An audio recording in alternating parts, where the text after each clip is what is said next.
Ako si Mark, ang operator ng 30CL dito sa SPJL Plaza. Ginamit ito 6 na beses na itong cover na 116 meters. Ito ang printer head.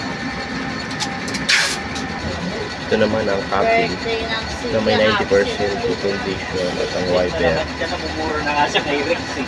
Oo, tiranas ito naman ang tamang pag-headlight. Kasi babalik sa maarap ko naman daw yung Punasan ang wiper pagkatapos mag-headlight. Nozzle check. Oh, hello? Yes, ma'am. Lang, mga-apat. Kompleto naman po ang kulay. Ito ang lane system. Kasi tamang label lang. Ito naman ang waste tank. Kapabalit lang kahapon ng umaga. Ito naman ang AVR. Ito naman yung consumable ko na use at unused.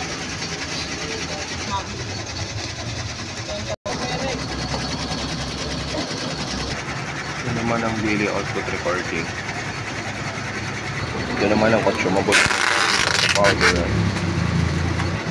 film